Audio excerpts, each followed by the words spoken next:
warahmatullahi wabarakatuh. Di pundak pemimpin yang bebas korupsi, itulah masa depan negeri. Bukan sekedar nilai IPK atau nilai indeks yang tinggi, namun kejujuran yang dibutuhkan pasti. Dewan juri yang terhormat, mosi perdebatan pada kali ini adalah di negara-negara dengan tingkat korupsi yang tinggi, seleksi penerimaan mahasiswa baru hanya didasarkan pada indeks integritas sekolah dan indeks kejujuran siswa. Saya sebagai pihak afirmasi menyatakan dengan tegas setuju terhadap mosi perdebatan kali ini.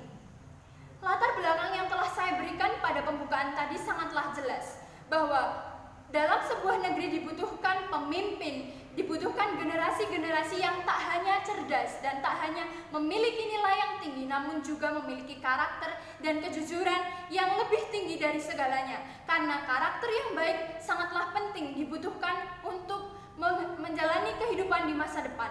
Tak hanya cerdas, namun jujur itu penting. Kemudian, sebelum saya melangkah pada argumentasi-argumentasi yang telah saya susun, saya akan memberikan definisi terkait kata dan frasa penyusun dari mosi pada perdebatan kali ini. Yang pertama adalah terkait dengan negara tingkat korupsi yang tinggi. Negara dengan tingkat korupsi yang tinggi adalah negara dengan memiliki tingkat atau indeks korupsi yang tinggi, yaitu di sekitar 2-3% yang telah dinyatakan oleh Transparansi Internasional. Sejak 2015 sampai 2020, telah banyak negara, hampir 100 negara yang memiliki indeks korupsi yang tinggi, naik secara signifikan dari 2,4% sampai 3%. Hal ini sangatlah jelas bahwa butuh kejujuran dalam melaksanakan birokrasi negara. Kemudian di Indonesia itu sendiri, dilansir dari Transparansi Internasional Indonesia menyatakan bahwa Indonesia memiliki indeks korupsi mencapai 3,8% dari seluruh negara di dunia, dan Indonesia menduduki peringkat 89 dari 100 negara paling korupsi di dunia. Hal ini sangatlah jelas bahwa Indonesia butuh pemimpin-pemimpin dan juga generasi yang memiliki kejujuran yang baik dan tentunya cerdas, karena kejujuran dan kecerdasan akan bisa berjalan seimbang dan akan bisa menjadikan individu tersebut baik. Kemudian terkait dengan indeks integritas sekolah adalah sebuah penilaian atau pengukuran yang dilakukan oleh Kemendikbud terkait dengan kejujuran yang dilakukan oleh sekolah tersebut atau institusi sekolah tersebut dalam masa kegiatan pembelajaran. Dan untuk indeks kejujuran siswa adalah pengukuran tingkat kejujuran siswa selama siswa tersebut melakukan kegiatan pembelajaran di sekolah. Dua hal ini sangatlah jelas kaitannya terkait dengan kejujuran atau karakter yang jujur, karakter yang baik. Selanjutnya, seleksi penerimaan mahasiswa baru. Seleksi penerimaan mahasiswa baru ini adalah sebuah proses penjaringan mahasiswa yang berdasarkan aspek-aspek tertentu, dan dalam kondisi saat ini didasarkan pada aspek kejujuran yang meliputi indeks integritas sekolah dan juga indeks kejujuran dari siswa tersebut. Lantas, betapa pentingnya untuk melaksanakan seleksi mahasiswa baru ini dengan dasar indeks integritas sekolah maupun indeks kejujuran siswa. Hal ini sangatlah penting karena apa? Karena dengan kondisi saat ini dipenuhi dengan digitalisasi yang berada di semua lini, bahkan memberikan dampak yang buruk bagi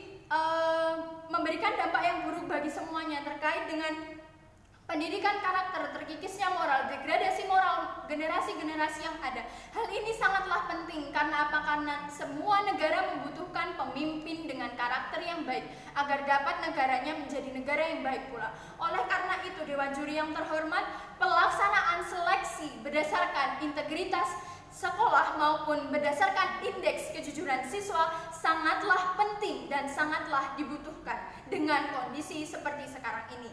Lantas, bagaimana cara menerapkannya? Cara menerapkannya adalah telah tertera dalam Perpres nomor 87 tahun 2017 menyatakan dengan tegas bahwa institusi pendidikan harus menerapkan pendidikan karakter yang di dalamnya memiliki tujuan yang jelas bahwa institusi pendidikan hendaknya mencetak generasi-generasi muda, generasi-generasi penerus bangsa karakter yang baik, karakter Pancasilais seperti religius, jujur, toleransi, dan yang lain sebagainya, serta memiliki kecerdasan yang baik.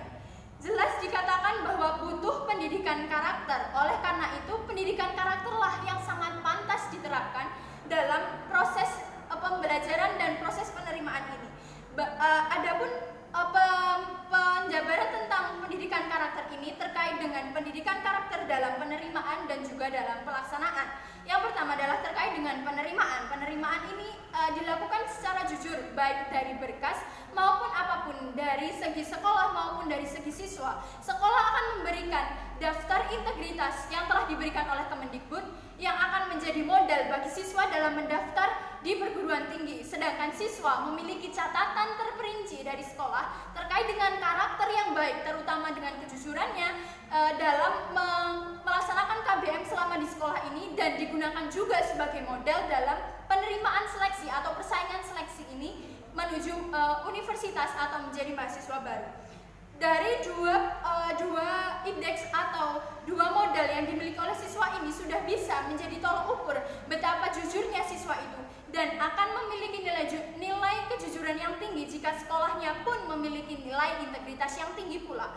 Oleh karena itu, Dewan Juri yang terhormat, pelaksanaan pendidikan karakter sangatlah penting dilaksanakan dalam mendukung mosi, yaitu seleksi penerimaan mahasiswa dilakukan dengan indeks integritas sekolah dan juga indeks integritas siswa. Analogi yang saya berikan seperti dalam seorang anak yang lahir dari keluarga yang baik akan diterima di sekolah, pastilah memiliki karakter yang baik, pastilah memiliki kejujuran yang baik. Karena apa? Karena di keluarganya telah ditanamkan karakter-karakter yang baik seperti kejujuran, toleransi, religius, dan yang lain sebagainya. Dan dampak dari dilaksanakan ini sangatlah baik, yaitu akan menghasilkan generasi-generasi pembangun bangsa yang memiliki karakter yang baik dan juga cerdas dari segi intelijen dan juga cerdas dari segi karakter. Demikian, dan terima kasih.